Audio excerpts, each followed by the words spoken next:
Hello, SaaStr. How are you all today? Phenomenal to see you all. I am very, very excited to be here at SaaStr among lots of other SaaS company builders. I think one of the things that becomes challenging as you grow is just to be able to have that community and talk to other folks who are running into the same things as you. So very, very excited to be here today to share some of my learnings in growing Amplitude from nothing to 25 to 100 to 250 and beyond. And then very excited to hear what's top of mind for you all in the Q&A. So looking forward to that at the end. Those of you who don't know me, my name is Spenser Skates. I'm CEO and co-founder of Amplitude. That was actually a pretty cool demo reel there. We need to get that for our website. We're a digital analytics platform, so we help you do everything from product analytics, CDP, experimentation, session replay, and more. Check us out at amplitude.com. All right. Just to give you a little bit of background on the company, I founded Amplitude along with my two co-founders, Jeffrey and Curtis, back in 2012. It was born out of another failed startup called Sonalite. Like a lot of engineering teams, we had the hubris to think we could build our own internal analytics platform. And when that company failed, we realized there's a huge opportunity into helping people better understand their customers, what features they use, where they get blocked, what keeps them coming back, and what ultimately makes for a great product. Today, we're the leading digital analytics solution in the market. Our goal is to help every company build better products. More than 2,000 companies use this today, including the likes of Intuit, DoorDash, Atlassian, Ford, Walmart, Disney, NBC, tons of other great companies out there using us to help them understand their customer journeys. 2 years ago in 2021, we got listed on the NASDAQ, but that was just the beginning. One of the really important things, it's a conversation for another time, but as part of going public, you can't just have that as the end goal. You got to be seeing beyond that. But really, really important milestone in our history. And like many of you, I really want to build a generational tech company. And so today I'm going to talk about, there's a lot to talk about when it comes to building a great company, but today I'm going to talk about 4 key lessons that I've spent a lot of time really thinking about when it comes to what it means to build a great organization, a great and long-lasting sustainable business. So let's go ahead and get into it. All right, so here are the 4 lessons I'm going to go through today. First, maintaining a culture of product innovation and how to do that. Second, how to build new products and you need to treat them like a startup within a larger organization. Third, understanding executive hires. This is one of the least talked about, but most leveraged things, particularly as a CEO founder, that you have for scaling your business. So I'll share with you my insight from this. And then lastly, making the mental switch. This is actually the hardest part of changing from an early stage founder to a large organization executives. It is not a natural thing. They're very, very different roles. So excited to talk through those and get to Q&A from all of you. So let's go ahead and dig in. All right. Lesson number 1, product innovation. Super, super important, particularly we're in the technology business.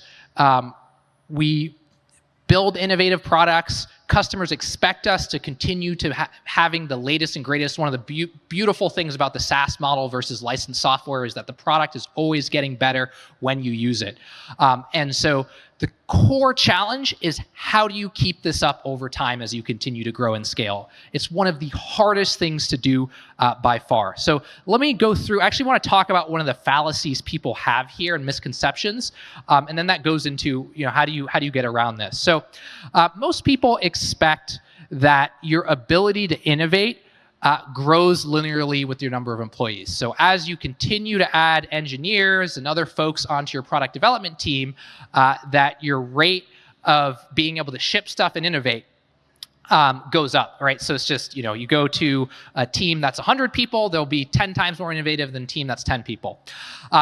What happens in practice is actually the exact opposite. The graph really actually looks like this, where actually your ability to innovate goes down with the larger of an organization. By default, it goes down with a larger organization. And so you look at this and you're like, why the hell would I ever grow my team? It doesn't make any sense. Maybe just keep them small forever.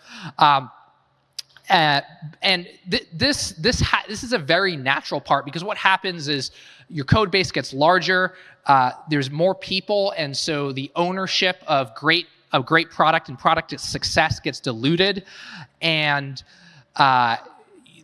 every individual's ability to coordinate gets harder, right? There's n squared connections in the company, and so it gets harder and harder and harder to keep everyone on the same page. And so for a lot of very natural reasons as an organization, it actually gets harder to innovate on your product as you continue to grow and scale. And so the trick is, how do you change this curve to look something more like this?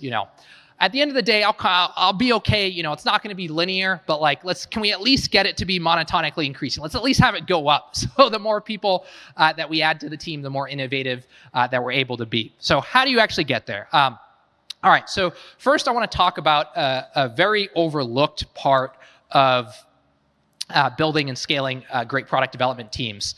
And that is setting the right structure and organization. So there's an old saying where you ship your org chart, and this is kind of the root cause of why it is your ability to innovate slows down as you continue to grow and scale.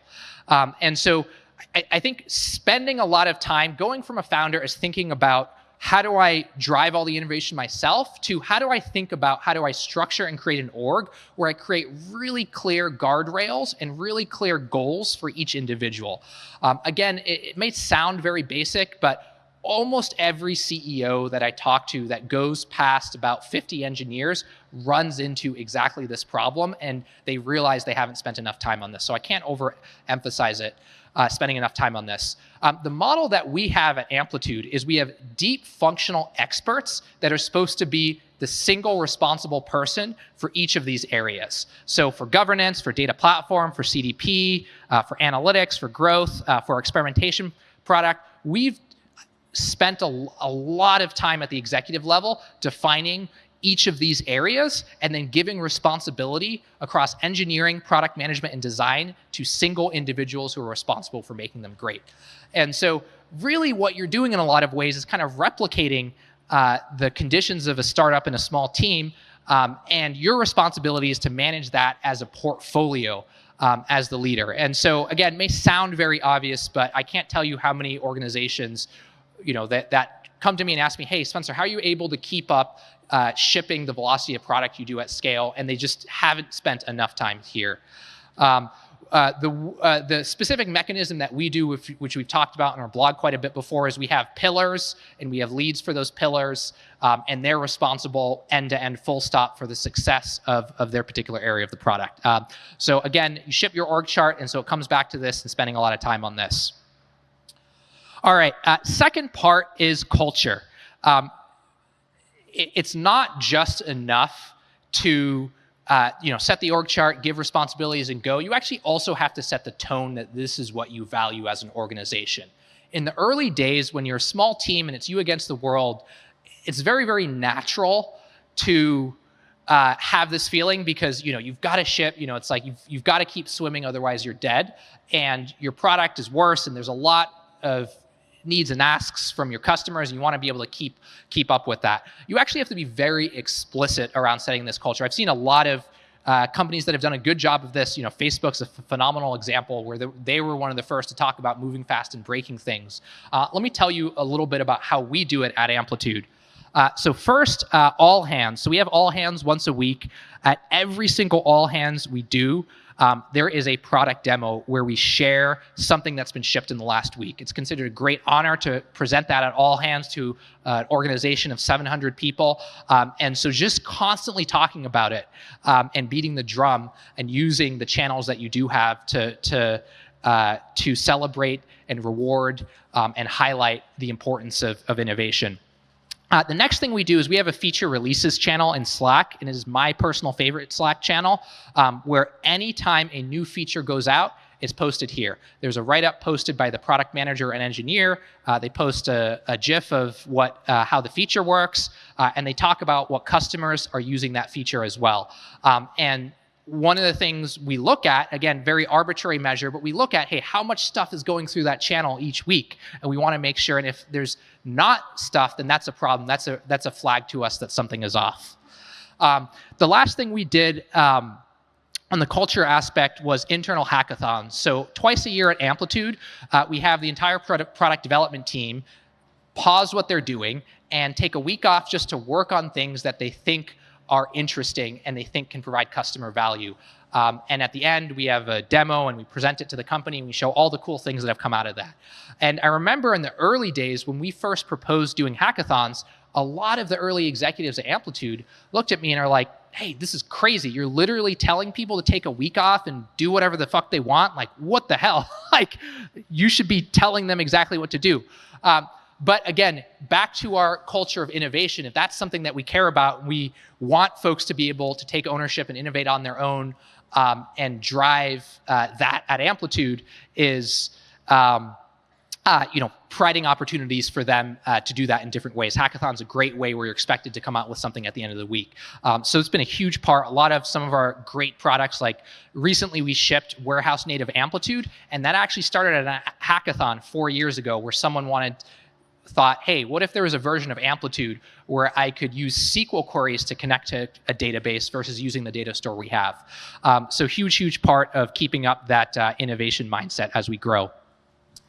Last thing I just wanted to share with you all here. So one of the things I would do in product reviews with the team is I would always ask the question, what customer is going to use it? One of the things that can happen as you grow as an organization is you start to get more and more abstracted from your customer. So, well, the PM's job is to talk to the customer, not mine as an engineer. Hey, it fits within this theoretical strategic framework that, some VP or some executive has put out there, so that's why we're building this. And so the question I would ask is, what customer is going to use it? One of the wonderful things about SaaS and B2B is your customers will literally tell you what they want and then pay you money for it when you build it. So if you use this as your North Star, build what your customers ask for, it's hard to go wrong. It's very hard to go wrong as an organization. But again, so many companies don't do this. So many companies get far from this as they grow, and that's why you get crappy software, and that's why you get a lack of innovation. And so I asked this question so much to the product team that they put my face and this question on a shirt, as you see here, so that I wouldn't have to ask it all the time. They could just remember it. So anyway, fantastic. Something that you continually have to beat into your organization, and a big part of what has made Amplitude continue to be successful as we've grown as a company. All right, that's lesson 1. Let's go on to lesson 2. Treating products like a mini startup. So this is something I see, going back to shipping your org chart, this is something I see organizations get wrong. One of the rules in SaaS is as you get to 100 million in revenue, you want to start to find new pieces of value outside of your core offering. So what are other adjacent things that this same buyer or this same user can get value out of that's not the core? And pretty much every company that has gotten to $1 billion or more in annual recurring revenue has been able to do this successfully. The challenge is this is really freaking hard. It was hard enough to capture lightning in a bottle the first time and find product market fit for your first product. How the hell are you going to find it for your second product? So I want to share a few tips that we learned after a bunch of failed attempts. A lot of companies will create a new product innovation team, but the problem is they have that innovation team sit right next to the central product team and be folded into all the same efforts. And the problem is the things that work for a mature product at scale just are completely the opposite of what you want to do when driving innovation for the first time. So as an example, your product team may set quarterly goals and have quarterly plans. And it turns out when you're trying to innovate, quarterly goals don't really help you that much. They may set long-term product roadmaps to be able to communicate to customers. Again, when you're innovating on a new product first time, you don't have a long-term product roadmap because what you may do may change next week or even tomorrow. Another thing that is done is coordinating with other teams, whether that's go-to-market or compliance teams like security or teams like the support team to understand what the new product is. Again, it makes a ton of sense for a mature product with tons of users, but exactly the opposite of how you want to run a new innovative experiment. All of those things that help a central product team be successful are huge distractions for your early innovative team. And so as a leader, your job is actually to sequester them off from the rest of the organization and protect the team from those distractions so they're able to innovate and drive really, really quickly. So I'm going to give you just two quick stories as examples of how we did this at Amplitude. So the very first new product that we did successfully was experimentation outside of analytics. And the way we did it, the first time we tried to do it, we actually had them be part of the quarterly planning process and go through all the same processes. And we're like, yeah, we're one team. That's how we should operate as a company. But actually, no, it was really important. So we ended up failing and having to do a redo of it the subsequent year. And what we did the subsequent year is we sequestered them off. So we wouldn't actually include them as part of quarterly planning.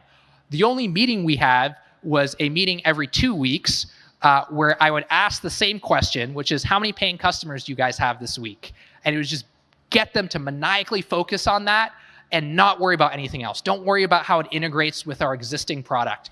Don't worry about what the long-term roadmap is. Don't worry about what metric we're trying to optimize yet. Don't worry about being in compliance or what have you. Just get something out there that has paying customers. Let's do that. And we ended up doing to great success. Experiment is now our second largest product after the core analytics. The second example is, so I mentioned we recently launched our warehouse native version of Amplitude. One of the things that happened was our go-to-market team wanted to get involved in the launch of that new product. They're really excited. They're like, man, customers have been dying for this. They've been asking for it forever. The partnerships team wanted to get involved so we can set up our partnership with data warehouse companies like Snowflake. Marketing team wanted to do a launch on it. A lot of our account executives and CSMs wanted to know what the details of the offering. And so my co-founder, who was in charge of the effort, got so bombarded with meetings, he was spending so much of his time coordinating with the rest of the org and not enough time innovating on the product. So I said, all right, no one is allowed to talk to him. We're going to have a once every 2 weeks meeting. And if you want to talk to him, that's the meeting you go to. And otherwise, you're not allowed to bother this team. And they just need to get something that has paying customers and get shipped out the door. So again, another thing that happens as you grow as an organization is a lot of people want to be part of the new innovative thing. And you've deliberately got to set them up from a leadership perspective to insulate them from that. All right. One other method as a corollary I want to call out as part of this is Aqua hires. Aqua hires are actually a really phenomenal method if you're at the scale of a company where you can bring in a bunch of talent. We've done this twice at Amplitude, once with ClearBrain and once with Iteratively, and it's been a great success for us. You are bringing in a set of people who are already familiar with the space because they're working on something adjacent. You have them join your company. You have them rebuild their product in the context of what you're already doing. And it's fantastic for a number of reasons. So one is, you don't have to get them up to speed on the space. I think another is that they have that startup innovative mindset, and so they're kind of an injection of fresh energy to the team, and it gets people really motivated and fired up to work with a team that's focused on shipping, that's focused on talking to the customers and being close. And so this helps a ton, both with innovating on a new product, both Iteratively and ClearBrain ended up becoming our CDP product and our audience targeting product, and it also helps with the first part I was talking about, which is helping maintain that culture of innovation. So another thing that can be a useful tool in your toolkit. All right, let's go on to the third lesson.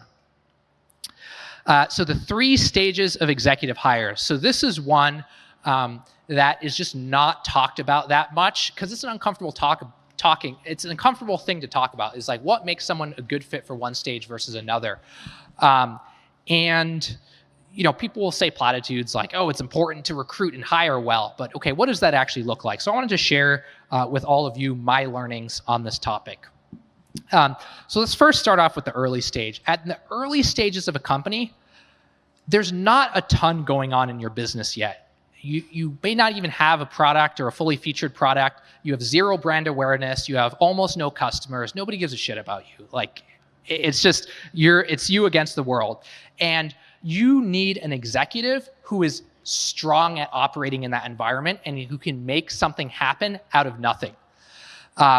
And so one of the biggest mistakes a lot of very early stage companies get, and you've heard this before, is they'll hire some big company executive from Microsoft or Google or Amazon that's not used to operating like a scrappy startup. And so before, when you're in the early stages, when you're a few million in revenue, when you're early on, before anyone cares, you need executives who are willing to embrace that. How can you get a lot done and make stuff happen with not many resources?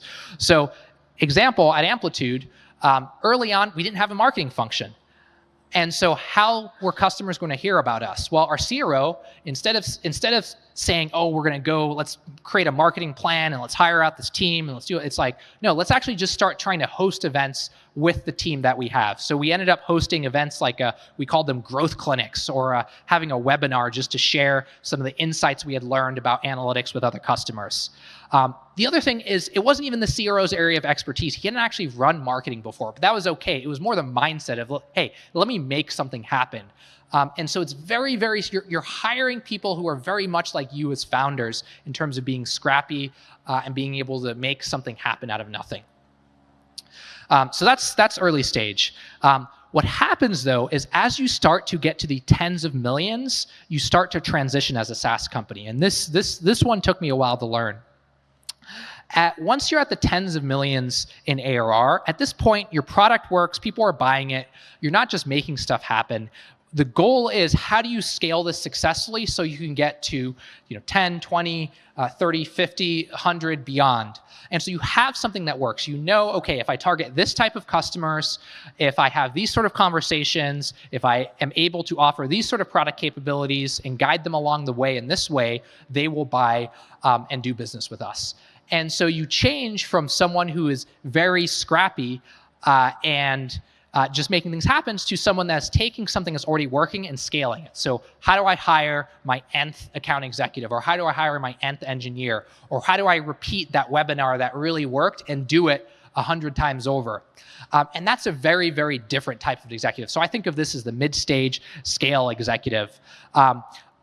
The other part about this, and this is part of why this transition is hard, is some of the folks who were really good early on may not be good for this stage. And so this happened with some of our early executives that were really good at lighting fires and making stuff happen. But again, when it came to doing a deliberate, systematic process that worked at scale, had a really hard time. Great example is, the sales leader I mentioned in the early days was different from the sales leader we needed at the mid stage, because instead of just making stuff happen with events, we needed them to roll out things like MEDPIC, hold teams accountable, do accurate forecasting, setting the right territory strategy. So the skills end up being quite different. All right, last stage of executive hires, and this is one I am still in the process of learning and has been different for me, is hiring late stage executives. So at this stage, you are no longer hiring executives who are doing the work themselves. You are instead hiring executives whose job is to hire other leaders who then do the scaling work and building out the teams. And so this one was hard for me to wrap my head around culturally, because I'm like, man, I want people who actually do work, who don't just sit in their office all day and hire out of their Rolodex and build out this big team and actually not deliver any value themselves. But this is actually what you need at the late stage, because once you get to 100 million and beyond in ARR, there's so much complexity in the organization. You have all these different functions within marketing. There's product marketing and comms and demand generation. Within sales, you have revenue operations and account executives and solutions consultants and all your geo territories. You have partnerships, and you have customer success managers and solutions, and the list of functions goes on and on and on and on. And so one leader is not capable of leading all of those functions by themselves. Their superpower actually needs to be in hiring other leaders. And this can be very disorienting, particularly if you're a founder who is of the mindset of like, hey, I take pride in being on the front lines and leading by example and doing work myself. It's actually not your job anymore. It's your job to hire other leaders, to hire executives who then hire leaders who are good at that. And you get all these stages of indirection. But again, very important for scaling. This has been the biggest organizational challenge at Amplitude by far as we've scaled past 100, and the biggest learning for me. Great example, last year we hired our new president, Thomas Hansen, who is just exceptional at this, able to hire out teams 10 times more quickly and evaluate folks 10 times more quickly than I can, as well as run them and hold them accountable to delivering on things. And it's been a night and day change in how we've operated as a go-to-market team. But again, a very different executive from the previous stage. Someone who may be good at scaling teams may not be good at hiring other leaders. So you have to be very, very deliberate about that. The last thing I want to talk about this is that the emotional element of this is the hardest part. And this is the part that people don't talk about much. It's difficult to move on from people who have helped build your company. So this was an interview I saw by Larry Ellison. And Larry, if you know him by reputation, he is one of the most ruthless motherfuckers out there. But even it was hard for him too, because he had so much loyalty to the folks that helped build the company and helped build Oracle. But he knew it was different for the next stage. And so in some ways, this is knowing the right playbook is one thing, but being able to do it, implement it in practice is another. And so as a CEO, your job is to be in front of the company far in advance of when you need to make these leadership changes and how. And this is the hardest part of getting over it. This is the hardest part where CEOs struggle. All right. Last thing I want to touch on is a thing I'm still learning on, which is making the switch from becoming an early stage founder to being a large organization executive. So let me go through it. As part of being a large organization executive, the way you manage it is very different. I think a lot more about talent and how to get the right talent to do things, and that's the rate limiter on the growth of Amplitude, than actually trying to drive some initiatives myself. So I want to give a few examples. So you have to say no a lot more, and that sounds obvious. It's actually quite hard in practice. I want to give you kind of a few examples of this. I used to obsess about every single person at Amplitude getting a great experience. And so every single employee problem, if they didn't have a good experience with the manager, with another team, with how they're compensated, whatever was going on, that became a Spenser problem. And I held on to that for way too long. I remember trying to do that all the way through about 200 people, where I want to meet every single person. I want to check in with them. I want to make sure they have a great experience. But very quickly, and for a while, it actually worked. We had super high engagement. We had super low attrition. We had less than 10% attrition. We had like a 4.9 on Glassdoor. Like, it was the best place to work ever. All these amazing things. I was really proud of the organization we had built until it didn't. As we got past that 200 milestone, I no longer could be in the weeds on every single thing. And so what happened is we went from 10% attrition overnight to 30% attrition, a 4.9 Glassdoor score to like a 3-something. All these I was covering for all this organizational dysfunction, where instead of holding leaders accountable and getting leaders to step up, I was covering those gaps for people. So very, very important lesson, that you can do unscalable things up to a certain point, but then the paradigm shifts on you. All right, I want to actually do a quick quiz. We're going to do two quiz sessions. I'm going to ask you a question. I'm going to ask you all a question. We're going to see who has the right answers here. And then we'll go ahead and go to Q&A. All right, so let's try to make it real. All right, so say you have a sales leader who needs to get better with forecast accuracy. 2 things you can do for that person. Okay, so the first option is you could try to figure out how to get great at driving forecast accuracy. You could talk to the board, other sales advisors, ask them how to get better, share that perspective with the sales leader, try to coach them and hold them accountable to that and grow them. So that's option 1. Option 2 is, maybe it's not your job to coach them, but maybe you should just make it clear to them. So maybe you should create a set of metrics and dashboards that make it clear if your sales leader is actually hitting what you want on a forecast accuracy basis. Okay, so here's the 2 different options. All right, how many folks here thinks the correct answer is option 1? All right, way in the back there. Awesome, love it. All right, how many folks think correct answer is option 2? All right, head fake.